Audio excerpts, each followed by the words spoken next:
What's up guys, how are y'all doing today?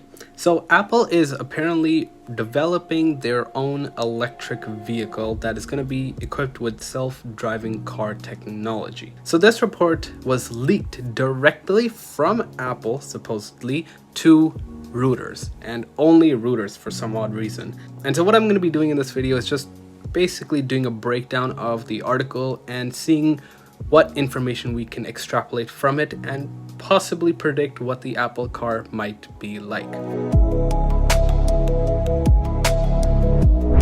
So Apple has been apparently working on this project since about 2015. That's when all the rumors started actually coming out about an Apple car, and it was actually even named Project Titan, which is actually present in this article. They actually say that the iPhone maker's automotive efforts, known as Project Titan, have proceeded unevenly since 2014 when it first started to design its own vehicle from scratch. So that tells us quite a bit. That tells us that Apple has been working on this project for a while now, at least about 5 years, and it's likely still in the works. Apple Inc. is moving forward with self-driving car technology and is targeting 2024 to produce a passenger vehicle that could include its own breakthrough battery technology. Now that is quite interesting. What type of battery technology are they talking about? And I've actually seen some tweets that Elon has replied to, and one of them actually talks about battery technology, and Elon says that this doesn't really make sense unless they're trying to do what Tesla's going to be doing with the structural battery pack. Apple is saying that it's going to be a monocell design, but we don't really know what that actually means. It could very well just be exactly what Tesla is doing with their structural battery pack. You have the cells that fit into a sort of cast, and that's your pack itself. You don't have any modules, it's just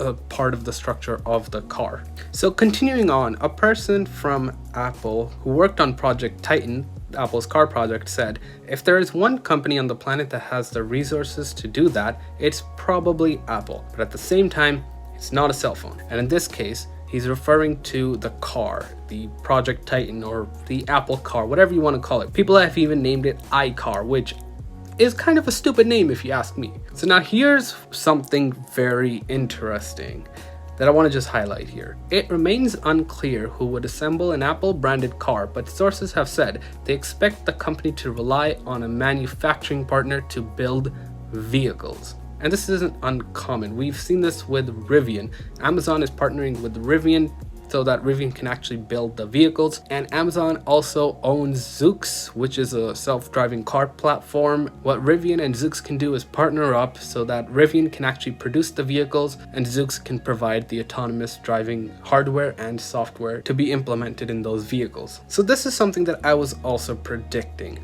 Apple will decide to reduce the scope of its efforts to an autonomous driving system that would be integrated with a car made by a traditional automaker. And here's what I was thinking about the Apple car. It would be kind of stupid for Apple to come out, produce a car, and actually sell it to consumers. What Apple should do is actually develop their own autonomous driving system with a robo-taxi sort of network, so that just like many companies that are doing right now in California and Arizona, like Waymo, Apple can have a car that can pick people up and drop them off at their destination. And this can integrate really well with the iPhone. And I'm not entirely sure if this will even be available on Android devices. It might only be an iPhone exclusive. So if you have an iPhone, it might be an Apple app. You just download it and you can request a ride, and everything will be extremely well integrated. Everything just gets synced up. Apple is a company that can actually make that ecosystem work really, really well. So here's what I don't understand why Apple is going that route. Elon has constantly said that LiDAR is a very bad route, and on this Reuters article, it says Apple has decided to tap outside partners for elements of the system, including LiDAR sensors, which help self-driving cars get a three-dimensional view of the road, which is completely false. Elon has proved you can actually do that with cameras alone, so you don't need LiDAR for that. And Karpathy even says that LiDAR is sort of a crutch. LiDAR is really a shortcut. It sidesteps the fundamental problems, the important problem of visual recognition that is necessary for autonomy. And so it gives a false sense of progress, and it's ultimately a crutch. And I made a video talking about the differences between Tesla's system, which is just using cameras and radar, versus other companies like Waymo, who are using LiDAR for their self-driving car. You can watch it up here in the top right hand corner. Okay, so here's where we get to the good parts. Apple plans to use a unique monocell design that bulks up the individual cells in the battery and frees up space inside the battery pack by eliminating pouches and modules.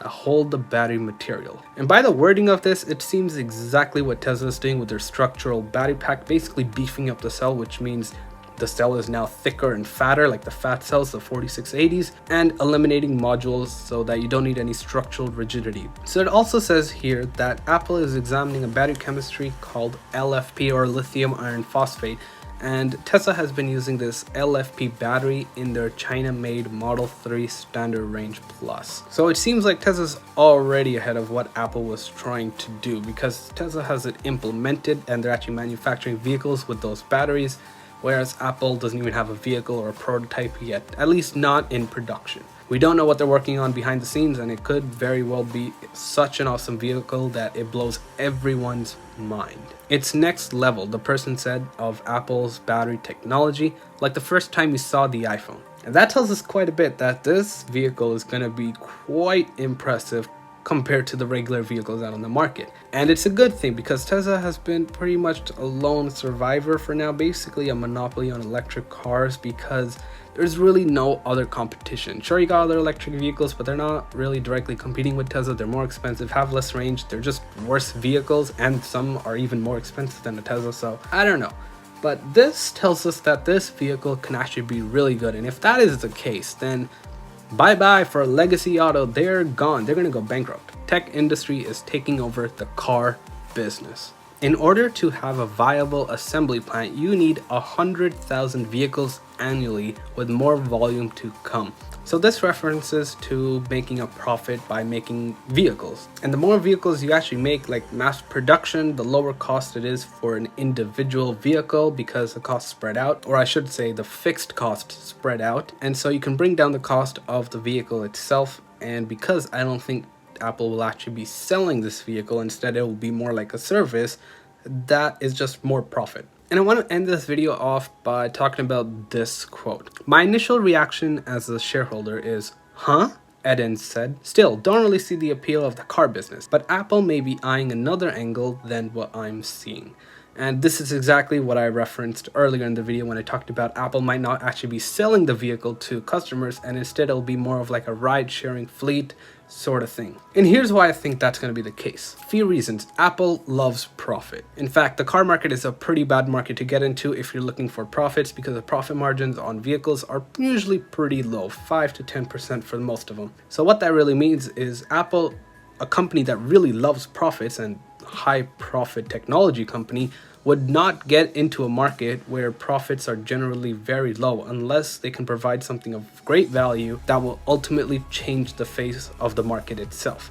And this is where I think the car market is heading anyways. It's going towards autonomy, where people won't be owning vehicles, because it'll be cheaper to actually use one of these vehicles as your daily commuter versus owning a vehicle itself. It might even be more than 50% cheaper. So the benefit we have here is that it's cheaper for you, and Apple gets more revenue, more profit, because your fixed costs are pretty much developing the car, manufacturing the car, and developing the software that goes along with it. After that, once those costs are covered, everything else is basically pure profit. If Apple can integrate everything in their ecosystem extremely well, which I have no doubt Apple can easily do, then their product, their self-driving car, their robotaxi, or whatever they're actually bringing out, will be a kicker in the market. But this is yet to be seen. They're targeting 2024 to actually unveil the car or show it to us or actually put it in the market. We don't really know what the 2024 number actually means. And usually Apple is pretty good with deadlines. So it's only about 3 years left. It's the end of 2020 now. 2024 is about 3 years away. So let's hope for the best, and let's wish Apple really good luck with their project. Seeing this happening, it might actually bring some new light into a new business and a new frontier of technology itself. So let me know your thoughts down in the comments below, and we'll talk there. Thank you for watching. Hope you enjoyed this one. Talk to you later. Peace.